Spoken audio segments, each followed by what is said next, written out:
원래 예정 시간보다 약간 지연됐습니다만은 지금 바로 시작을 하겠습니다. 지금 예정된 시간은 12시 30분까지입니다만은 또 바로 점심 시간이기 때문에 조금 빨리 끝낼 수도 있도록 그렇게 진행하도록 하겠습니다. 지금 사회를 보는 저는 3일 회계법인 자문사인 그 비즈인텔리 대표 한상우입니다. 인사드리겠습니다. 예, 저 학회에서는 그 부회장을 맡고 있습니다.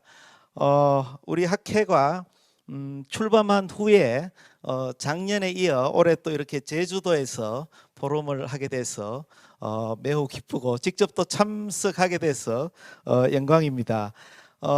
앞에서 우리 허 부회장님 또 우리 지자체나 공공기관 ESG 문제 말씀해 주셨습니다만은 역시 이 ESG가 처음 나오게 된 게 역시 이제 기업 현장에서 이 투자와 관련해서 나온 것이지 않습니까? 그래서 이번 2부에서는 우리 기업 현장의 ESG를 어떻게 또 판단하고 계시는지 이런 부분들을 좀 듣고 여러 가지 시사점과 인사이트를 얻으시기 바랍니다.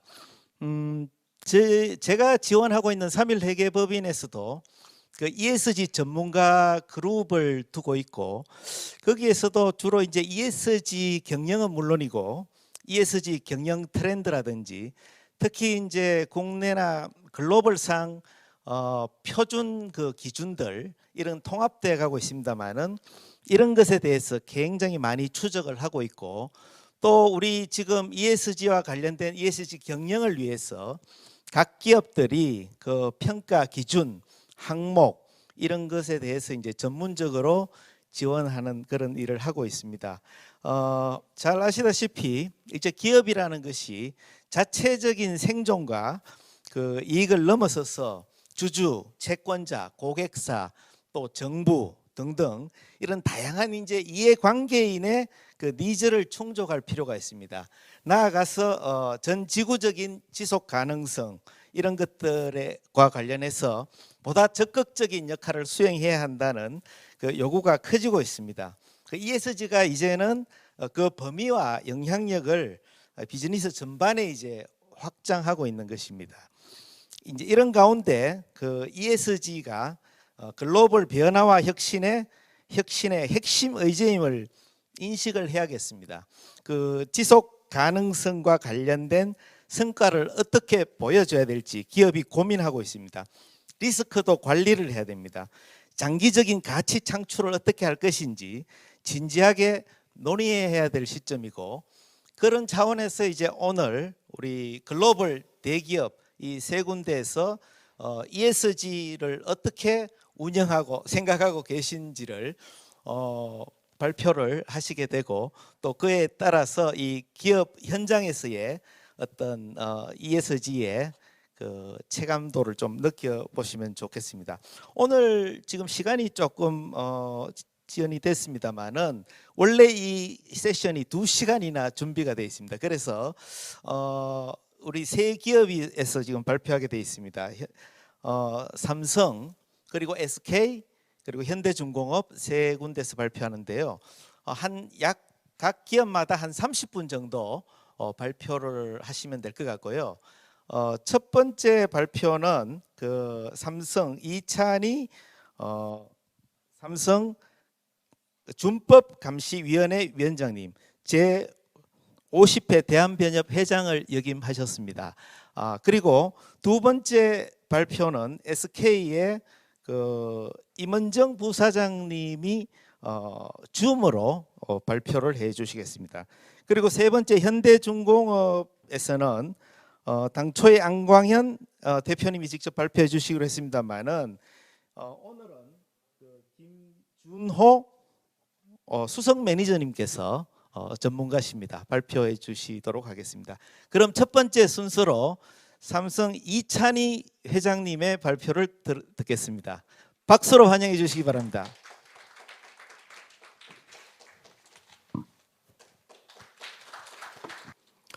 안녕하십니까. 방금 소개받은 이찬희 변호사입니다. 제가 ESG에 대해서 발표를 할 수 있는 능력이 있는지는 극히 저스른 의문인데, 더욱이 저는 이제 뒤에 발표하실 SK나 현대에서 직접 회사에 참여하시는 분이 아니라, 저희 준법감시위원회는 삼성 내부인이 아니라 외부에 독립된 별도의 준법감시기구입니다. 그래서 제가 어느 정도 기업에 정확한 정보를 전달해 드릴지에 대해서 의문이기도 하지만, 또한 한편으로는 객관자적 제3자의 시각으로 기업의 ESG를 한번 평가하고 소개시켜 드린다라는 점에서 또한 의미가 있지 않을까라고 생각합니다.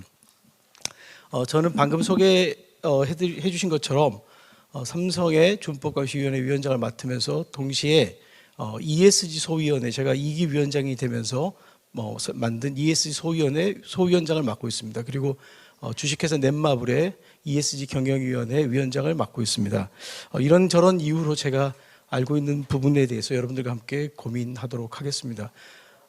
저는 항상 세상에 우연은 없고 다 필연이다라고 생각하는데, 오늘 아침 4시에 일어나가지고 제주도에 내려왔습니다.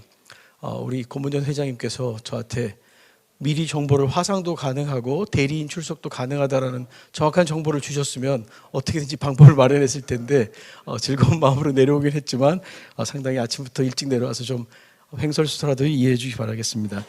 제가 참 우연이 아니다는 게, 제가 근무하는 곳이 법무법인 율촌인데, 율촌은 삼성동 파르나스 타워에 있습니다. 제주 파르나스 호텔에서 이걸 발표하게 될 줄은 꿈에도 생각 못했습니다. 삼성에서 제가 삼성이 국내 총 GDP의 한 27%에서 28% 정도를 책임지고 있는 정말 글로벌 기업입니다. 그 삼성전자가 차지하고 있는 그런 위상, 삼성 전체 그 기업 집단이 차지하고 있는 그런 위치, 이런 걸 고려했을 때 삼성 내 모든 기업의 ESG를 발표한다는 것은 사실상 불가능하지 않을까 싶습니다. 아니면 오늘부터 5일까지 하는 모든 심포지엄 기간 내에 계속 발표를 해야 될 것인데, 그렇게 하긴 좀 어려워서 제가 직접 담당하고 있는 7개 지금 삼성준법감시위원회와 협약을 맺어서 준법감시를 위탁하고 있는 7개 관계사, 즉 삼성전자, 삼성물산, 삼성생명, 삼성화재, 삼성전기, 삼성 SDI, 삼성 SDS, 이 7개 회사, 가장 매출 비중이 큰, 삼성 내에서 비중이 큰 7개 회사를 중심으로 여러분들께, 특히 삼성전자를 중심으로 말씀드리도록 하겠습니다. 삼성에 내재된 ESG 가치를 먼저 말씀드리겠습니다. 삼성의 경영의 나침반이자 임직원의 신조인 ESG와 관련된 삼성의 가치들이 어떤 것이 있느냐. 먼저 경영 이념, 핵심 가치, 경영 원칙에는 모두 ESG 가치가 녹아 있습니다. 특히 3대 경영 이념 중 3번째인 인류 사회에 공헌한다. 그 다음에 5개 핵심 가치 중 4번째 정도 경영, 5번째 상생 추구, 5대 경영 원칙 중 법과 윤리 준수, 깨끗한 조직 문화 유지, 고객 주주 종업원 존중, 환경 안전 건강 중시, 글로벌 기업 시민으로서의 사회적 책임, 이 안에는 모두 삼성의 ESG 가치가 녹아 있다라고 보여집니다. 삼성이 사업 보고서만큼 신경 쓰는 것이 바로 ESG 보고서라고 합니다. 삼성전자는 2008년부터 매년 전사 지속 가능 경영 보고서를 발간하고 자율 공시를 하고 있습니다. 현재 2022년 15번째 지속 가능 경영 보고서를 발간한 상태입니다. 삼성 SDI는 2003년부터 19번 발간했고, 삼성물산, 삼성화재는 2010년부터 12번, 이렇게 주요 관계사들 모두 각각 ESG 보고서를 발간하고 홈페이지에 공개하고 있습니다. 이러한 ESG에 대한 기업의 진정성을 전달하고 신뢰성을 제고하기 위해 100쪽이 넘는 각각의 지금 각 관계사들의 지속 가능 경영 보고서를 여러분께 소개해드리고 있는데, 이런 각 100쪽이 넘는 분량의 각종 활동과 평가 지표를 정교화한 상태에서 회계 법인이나 컨설팅 업체 등 제3기관으로부터 철저한 검증을 받은 후에 관련 홈페이지에 이들을 관련 홈페이지에서 이를 쉽게 검색할 수 있도록 인터랙티브 PDF 형식을 도입해서 게재하고 있습니다. 그렇다면 왜 이렇게 ESG 공시가 중요한 것인지, 또한 ESG 공시에 신경을 쓰는 이유가 무엇인지, 그것은 바로 ESG 경영에 대한 글로벌 투자자 등 외부의 관심이 갈수록 증가하고 있기 때문입니다.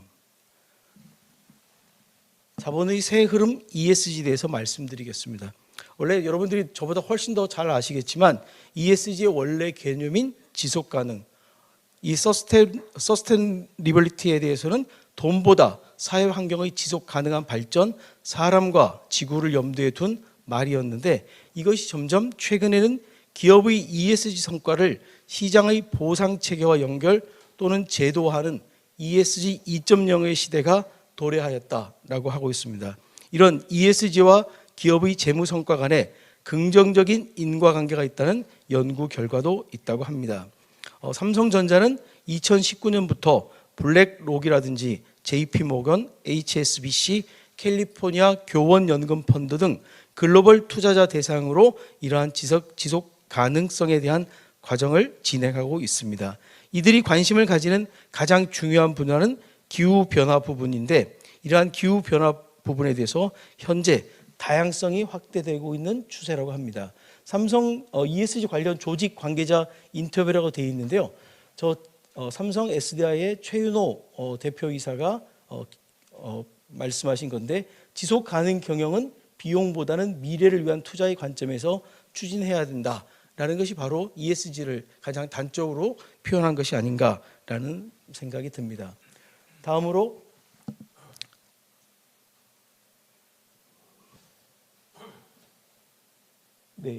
좀 더 앞으로. 네, 됐습니다. 네, 여기 커서가 정확히. 자, 다음, 이런 강화된 ESG 정보를 어떻게 공시하고 이런 트렌드를 반영하는지에 대해서 말씀드리겠습니다. 투자자는 방금 말씀드린 대로 기업의 미래 가치를 파악하기 위해서 ESG 정보를 사용하지만, 기업의 모든 정보를 공시한다는 것은 사실상 현실적으로 불가능하고 정보 이용자에게도 불필요하다라고 하고 있습니다. 여기에 대해서 이제 두 가지 큰 기준인 단일 중대성 기준과 EU가 기준으로 삼고 있는 이중 중대성이 서로 적용되는 과정에 있는데, 삼성전자와 삼성전기는 2022년 보고서에서 ESG 이슈에서 환경 사회적 영향뿐만 아니라 재무적 영향을 함께 고려한 이중 중요성 평가를 처음으로 도입하고 있습니다. 그 내용으로서는 이중 중요성 평가는 앞에 자료 화면에 나오는 것처럼 기업 경영 활동이 외부에 미치는 영향과 외부 요인이 기업 재무적 가치에 미치는 영향을 모두 고려한다는 개념을 도입해서 현재 이것을 계속해서 사용하고 있고, 제가 정확한 내용을 알지 못하지만 포스코 홀딩스와 신한금융지주회사 등도 2020년부터 각사 ESG 보고서에서 이런 이중 중요성 평가를 도입하고 있다라고 하고 있습니다. 다음으로 ESG 브랜드 및 투자 원칙이 등장하고 있는데, 삼성 SDI는 아예 지속 가능 경영 브랜드로서 임팩트까지 만들었습니다. 그리고 삼성화재는 ESG 투자 원칙을 확대하고 있고, 삼성생명은 2022년 12월 적도 원칙 이니셔티브에 가입한 상태입니다. 그래서 이처럼 삼성에서는 ESG 브랜드 및 투자 원칙이 점점 강화되고 있다라는 것을 말씀드리겠습니다. 그리고 ESG의 이사회에 있어서 리더십과 관련돼서 말씀드리겠습니다. 일반적으로 이사회의 ESG 리더십을 판단하는 기준은 다음과 같다고 합니다. 이사회 또는 이사회 산하위원회가 기업의 ESG에 대한 최종적인 권한과 책임을 가지고 있는가, 이사회 또는 이사회 산하위원회에서 정기적으로 ESG 안건을 검토, 심의, 의결하는가, ESG 운영 규정, 이사회의 운영 규정에 구체적인 ESG 관련 권한과 역할을 명시하고 있는가, 그 다음에 이사회에서 실질적으로 ESG 안건을 다룬 기록이 있는가라는 것이 주로 그 ESG 리더십을 판단하는 기준으로 삼고 있는데, 이러한 그 이사회의 ESG 리더십과 관련된 구체적 내용은 각사 사업 보고서와 ESG 보고서, 즉 지속 가능 경영 보고서에 전부 반영되어 있습니다. 예컨대 삼성전자 사업 보고서에는 ESG 이사회 산하 지속 가능 경영위원회의 회의 날짜와 의안, 위원별 찬성 반대 현황, 기타 관련 권한 사항 등이 구체적으로 기재되어 있습니다. 그리고 이사회 산하 지속 가능 경영위원회가 설립되어 있는데 삼성전자는 2021년 7월 환경사회 지배구조 등 영역에서 지속 가능 경영을 추진하고 주주 가치를 제고하기 위해 이사회 산하 기존 거버넌스 위원회를 지속 가능 경영위원회로 확대 개편함과 동시에 위원 전원을 사회이사로 구성하고 있습니다. 지금 나와 있는 각종 삼성 관계사들의 지속 가능 경영 보고서에 비친 ESG 위원회 위상을 보면은 여러분께서 이 지금 위원회 지속 가능 경영 보고서의 각각의 항목들이나 위원 구성을 보시면 각사 대표이사 전에 오히려 지속 가능 경영위원회 위원장의 인사 말씀이 먼저 배치되어 있고 그 회사에서 차지하는 그 비중이 훨씬 점점 더 강화되고 있다라는 점을 느낄 수 있을 것입니다. 이렇게 단순한 배치의 문제가 아니라 실제로 기업이 어느 쪽에 더 중점을 두고 추진하고 있는가가 각각 이 지속 가능 경영 보고서에 충분히 녹아 있다라는 말씀을 드리겠습니다. 그러면 사실 우리가 이제 ESG가 이렇게 사회적으로 한 몇 년 전부터 크게 두각된 가장 큰 이유는 기업의 어떤 투자의 기준을 설정해 주었다라는 점에 가장 큰 어떤 영향력을 발휘한 것이 아닌가 싶습니다. 투자자들로 하여금 그 기업의 가치를 평가함에 있어서 어떤 비재무적 요소를 기존에는 막연한 어떤 구름잡기식으로 생각했는데 그것이 각각의 기준이 설정되면서 기업의 투자자들에 대한 어떤 도움, 그런 것이 주면서 지속 가능 가치, 그것이 얼마나 될 것인가에 대해서 많은 관심을 가지고 있습니다. 이걸 어떻게 평가할 것인가는 다양한 기준이 있고 지금 현재도 논의되고 있는데 현재 나와 있는 다양한 평가 방법에 기한 삼성전자의 지속 가능 경영의 가치는 얼마나 될까에 대해서 가장 최근인 2022년 보고서에 따르면 2021년 1년간 삼성전자가 창출한 총 지속 가능 경영 가치는 약 49조 1,300억 원 정도라고 평가되고 있습니다. 이 중 재무적 가치는 당기 순이익 증가로 인해 2020년 대비 약 34% 상승한 39조 9,100억 원 정도였고 사회, 경제, 환경 가치는 약 9조 2,200억 원. 그리고 이러한 내용을 가지고 삼성은 현재 임금 및 세금 등이 포함될 경우 2021년 지속 가능 경영 가치를 약 98조 원으로 추산하고 있습니다. 이제 각각의 분야로 나누어서 제가 소개를 해드리도록 하겠습니다. 먼저 환경 부분입니다. 이 엔비론먼트에 대해서는 여러 가지 평가의 기준도 있고 오래전부터 환경 문제에 대해서는 기업에 대해서 시민단체나 외부에서 다양한 평가들이 이루어지고 있었는데 ESG가 이제 전면에 나서면서 삼성에 있어서의 환경 부분이 어떻게 진행되고 있는지를 삼성전자를 중심으로 한번 말씀드리도록 하겠습니다.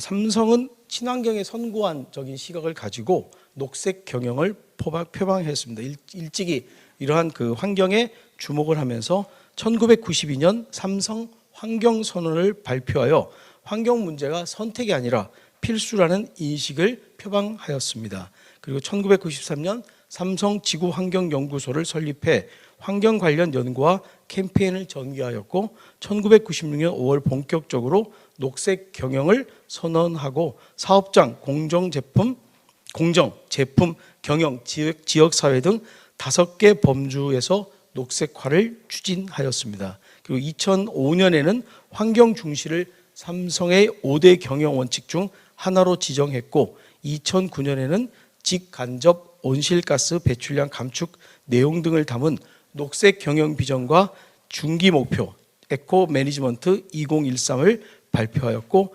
2014년 녹색 경영 2차 중기 목표를 발표하는 등 친환경 경영 방침을 꾸준하게 유지하고 있습니다. 또한 경영 원칙에 환경 친화적 경영을 추구한다. 인류의 안전과 건강을 중시한다. 이런 환경, 안전, 건강을 중시한다는 문구가 명백하게 표방되어 있습니다. 이게 조금 더 지나갔는데, 그럼 뭐 지나간 부분은 다시 또 돌리면 시간이 걸리니까 그냥 말씀드리겠습니다. 삼성전자가 작년에 아리백에 가입을 했습니다. 그런데 왜 이렇게 다른 기업, 뭐 국내 기업은 물론, 외국 기업인 뭐 구글이나 애플은 물론이고 국내 기업보다도 더 이렇게 늦은 가입을 했는지에 대해서 많은 의문이 제기되었습니다. 삼성이 가장 국내에서 큰 기업이고 글로벌 기업인데 왜 이렇게 알리백에 가입이 늦었느냐라는 것에 대해서 삼성전자는 국내 재생에너지 보급 문제로 알리백 가입을 미뤄왔습니다.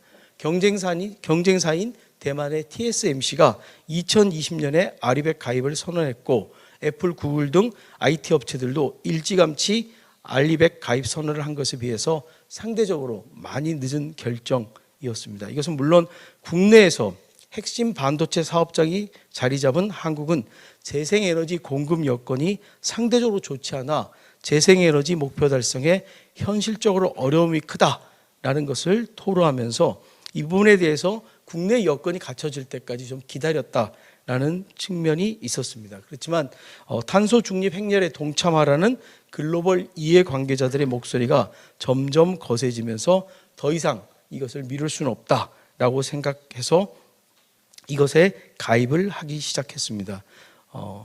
제가 안에서 어떤 식으로 이사 구조가 이루어지는지에 대해서 정확하게는 알지 못하지만 저희 준법감시위원회에서 이 부분에 대해서 한번 문제가 제기된 적이 있었습니다. 그래서 삼성전자에서 이 부분에 대해서 준법감시위원회랑 긴밀하게 소통을 하면서 어떤 식으로 발표를 하고 어떤 식으로 이행을 할 것인가라는 것에 대해서 이렇게 보고를 받은 적이 있습니다.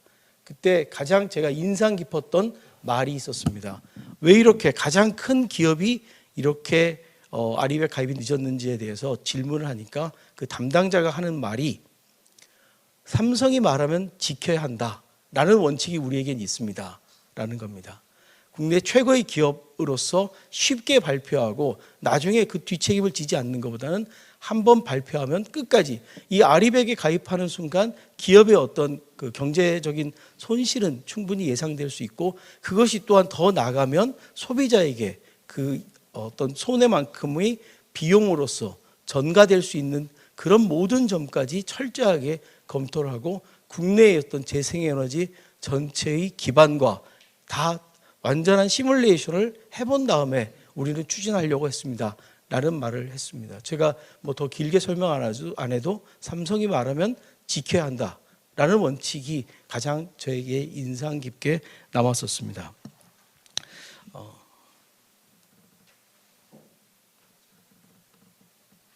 뭐 다양한 그래서 이제 삼성전자를 중심으로 환경과 관련돼서 어떤 식으로 저탄소 운동을 했는지에 대해서 온실가스 직접 배출을 대폭 감축하는 그러한 역할을 하고 있습니다. 삼성전자는 공정가스 처리 효율을 개선하는 신기술을 개발하여 생산량이 늘어도 직접 탄소 배출은 줄이고 있습니다. 특히 반도체 사업장은 탄소 감축 위원회를 구성해서 온실가스 감축 로드맵을 수립하고 매 분기마다 감축 실적을 모니터링하고 있습니다. 다음으로 재생에너지 사용 확대를 하고 있으며 다음 제품 탄소 배출 정보 투명성을 강화하고 있습니다. 제가 이제 제한된 시간이 있기 때문에 이 부분은 밑에 상세한 자료가 있기 때문에 여러분께서 자료집으로 좀 참고해 주시기 바라겠습니다. 그 다음 에너지 저감 기술로 데이터 센터 친환경화 작업을 추진하고 있습니다. 이것은 전자뿐만 아니라 삼성 SDS에서도 이 부분에 대해서 실질적으로 많이 진행되고 있습니다. 그 다음에 자연순환형 친환경 자원순환형 친환경 소재를 확대하고 있습니다. 2023년 2월 출시된 갤럭시 23 울트라, 역시 여러분도 이 핸드폰을 가지고 계신 분, 이미 구입하신 분이 있을 거라고 생각합니다. 이 갤럭시 S23 울트라 S펜 내부 커버, 스피커 모듈 등 일부 부품에 폐염환과 폐생수통을 재활용한 물질을 20% 가산 가입하고 있습니다. 그 다음에 안테나 라인 부분에 PET병 재활용 물질을 10%를 적용하고 있고, 그 다음에 뒷면 글래스 내부 데코 필름에 친환경 PET 80%를 사용해 만든 필름을 적용하고 있습니다. 그 다음 제품 옆면 볼륨키, 사이드키와 심카드 트레이는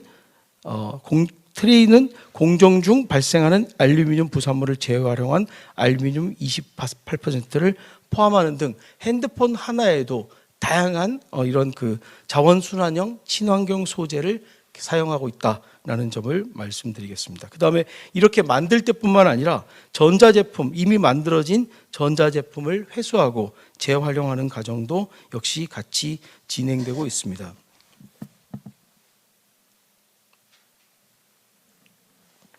이 폐전자제품 문제를 해결하기 위해 폐제품 수거 체계를 현재 50여 개국에서 2030년 삼성전자가 제품을 판매하고 있는 모든 나라인 180여 개국으로 확대할 예정입니다. 이러한 그 환경 문제는 대한민국의 문제가 아니라 글로벌의 문제다라는 점에서 전 세계 180개 모든 삼성 제품이 팔리고 있는 모든 현장까지 이러한 전자제품 회수와 재활용이 사용되고 있다. 될 것이 계획이다라는 점을 말씀드리겠습니다. 네. 다음은 사회 부분에 대해, 소셜 부분에 대해서 말씀드리도록 하겠습니다. 먼저 노동인권 존중 약속과 실천입니다. 삼성에 대해서는 무노조가 기본 원칙처럼 유지되고 있었습니다.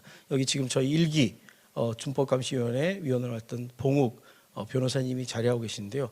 그 당시에 4세 경영 포기, 그러니까 삼성을 승계하지 않겠다라는 것, 그 다음에 무노조 경영 폐기를 대국민에게 약속했습니다. 저는 물론 인간적인 측면에서 본다면 본인이 가지고 있는 이 기업을 자식에게 물려주지 않는 4세 경영 포기에 상당한 많은 그 의미를 두는 분도 있지만, 저는 삼성이 종전에 어떻게 보면 금과 옥조처럼 유지해왔던 무노조 경영을 폐지하고 삼성 안에 노조가 등장하게 되는 점에 있어서 제1기위원회의 가장 큰 성과 중에 하나라고 저 개인적으로는 평가하고 있습니다.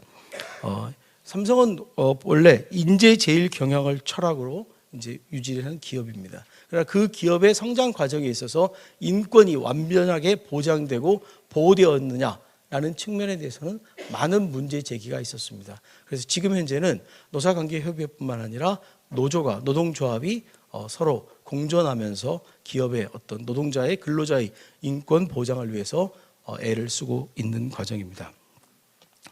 그리고 이 어떤 상생의 노사 관계를 구축하기 위해서 2020년 8월에 준법감시위원회 권고에 따라서 삼성전자 이사회 산하의 노사관계 자문그룹을 신설한 후 외부 전문가로 구성된 4분의 자문위원들이 경영진 준법감시위원회와 간담회 및 인사임원 대상 자문회의 등을 통해서 회사의 노사 이슈를 청취하고 검토하면서 노사관계 발전에 대해서 제안하고 있습니다. 이 중에 위원 중에 한 분이 바로 지금 이정식 장관이 노사관계 자문그룹 위원이었다가 이렇게 정부에 가서 일을 하시고 계십니다. 다음으로 다양성과 포용성의 강화에 대해서 말씀드리겠습니다. 삼성에서는 그 다양한 배경과 사고 방식을 가진 사람들이 동등한 기회를 부여받고 최대한의 역량을 끌어낼 수 있는 이러한 비전과 전략을 수립하고 추진하고 있습니다. 먼저 여성 리더십 비중 지속적인 확대를 말씀드리겠습니다. 다양한 분야에서 뛰어난 역량을 가진 여성 인재들을 4세대 리더로 육성하기 위한 노력을 지속하고 있으며, 그 결과 글로벌 여성 간부 비중은 2011년 9%에서 2021년 약 16%로 증가하였습니다. 같은 기간 여성 임원 비중은 1.5%에서 6.5%로 증가하였고 2013년부터 9년 연속 여성가족부로부터 가족 친화 인증 기업으로 선정되어 있습니다. 그다음 임직원이 직접 키우는 인권에 대해서 말씀드리겠습니다. 이 다양한 정말 글로벌 기업으로서 성장하고 있으니까 그 안에는 정말 다양한 성향의 사람들이 근무하고 있습니다. 이러한 다양한 그 여성, 장애인, 세대, 인종, 재향 군인들을 주제로 한 ERG를 자발적으로 구성하고 네트워킹, 멘토링, 봉사활동, 임직원 교육 등 다양한 활동을 전 세계에 걸쳐서 진행하고 있습니다. 또한 내부적으로 인권 챔피언 제도를 도입해서 2020년부터 인권에 대한 의식을 높이고 모범 사례를 공유하기 위해서 해외 법인에서 인사, 노사, 교육 담당자 등을 중심으로 50명의 직원을 인권 챔피언으로 선발해서 육성하고 있으며 소속 법인에서 인권 교육 강사로 활동하며 강제 노동 방지, 결사의 자유, 다양성과 포용 등의 주제로 정기적으로 웨비나를 실시하고 있습니다.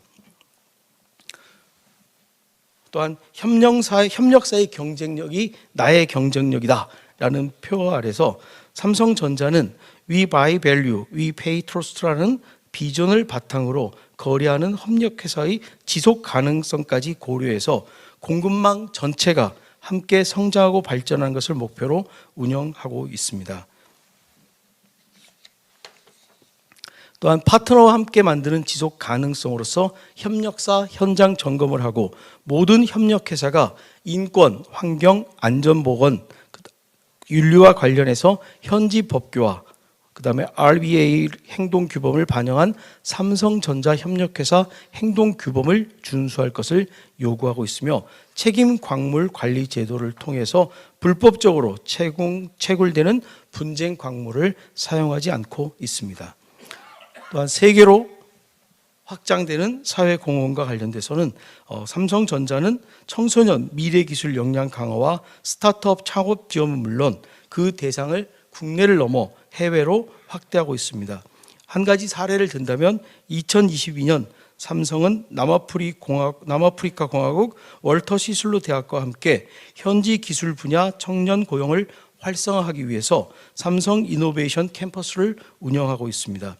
여기에 이공계 학생 20명이 4차 산업혁명에 필요한 핵심 역량 위주의 기술 교육을 받고 있습니다.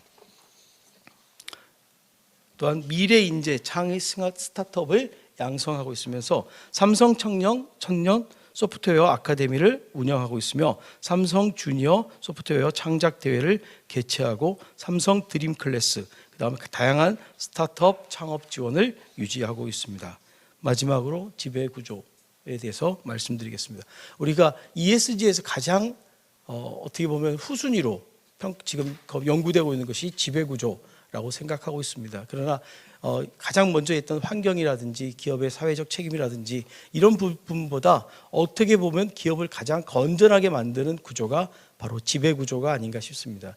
특히 삼성에 대해서는 그 지배 구조와 관련돼서 수직적 지배 구조, 그러니까 삼성의 그 물산을 통해서 물산이 생명을 통해서 삼성전자를 지배하는 수직적 지배 구조에 대해서만 너무 많은 포커스가 집중되어 있는데 사실은 기업이 건전하기 위해서는 이사회라든지 그 사회이사라든지 지금 말씀드린 다양한 ESG 경영위원회 혹은 지속가능 경영위원회 이러한 내 외부의 다양한 통제기구, 감시기구가 기업의 건전성을 좀 더 확보하고 그러한 건전성을 확보하는 가운데서 바로 기업이 어떤 이런 ESG 경영을 하는 토대가 마련되지 않을까라는 생각을 하고 있습니다. 저는 제가 사실은 법조인으로서 제가 시간이 이제 정리할 시간. 제가 법조인으로서 살아오면서 법과 경영 혹은 환경 ESG가 어떠한 관련이 있을까에 대해서 많은 고민을 했었습니다. 제가 이렇게 왜 전혀 이질적인 것이 같이 융합되어 진행될 수 있을까? 바로 이 모든 것이 법의 테두리 안에서 이루어진다라고 저는 법률가적인 시각에서 그렇게 평가하고 있습니다. 우리가 준법 경영이라든지 정도 경영이라든지 ESG 경영이라든지 이런 모든 것은 사실은 법의 원칙과 법의 틀 안에서 하자는 겁니다. 그래서 환경도 법의 틀 안에서 그다음에 사회 책임도 법의 틀 안에서, 그다음에 지배구조도 법의 틀 안에서 가장 적법하게 만드는 과정이 바로 지금 현재는 ESG라는 포장으로 잘 포장되어 있고, 그 포장을 어떻게 많은 사람들에게 알리고 팔 수 있는가라는 것이 바로 이제 ESG 현 단계에서의 ESG의 어떤 주어진 과제가 아닌가, 저는 개인적으로는 그렇게 생각을 했습니다.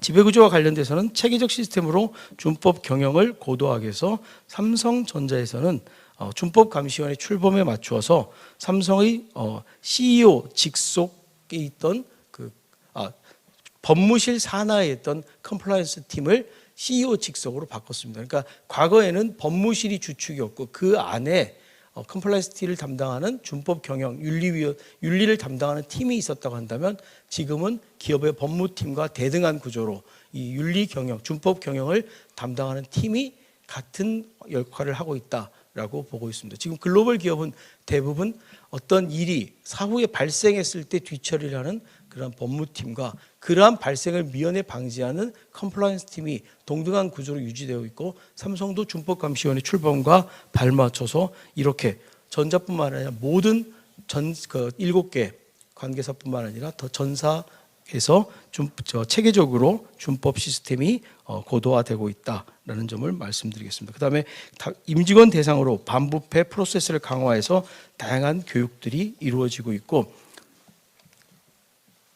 이사회에서 CEO와 이사회 의장을 분리하고 있습니다. 대부분의 기업들이 CEO가 이사회 의장을 겸하고 있는데, 삼성은 거의 대부분의 기업에 있어서 여기 보시면 아주 몇 개의 예외를 제외하고는 거의 대부분 기업에서 이사회 의장과 CEO가 분리되어서 운영되고 있다라는 것이고, 아까도 한번 설명드렸듯이 이사회 안에서 불고 있는 열풍에 대해서 이렇게 설명을 드리겠습니다. 지금 현재 각 회사의 사회이사 현황을 보시면 여러분들께서 삼성에서 얼마나 강한 열풍이 작용하고 있고 ESG의 지배구조의 한 축을 차지하고 있는지를 확인하실 수 있을 거라고 생각합니다. 제가 관여하고 있는 준법감시위원회도 총 7명의 위원이 있는데, 위원장을 제외한 6분의 위원 가운데 정확하게 절반이 3분의 위원이 여성 위원으로 구성되어 있습니다.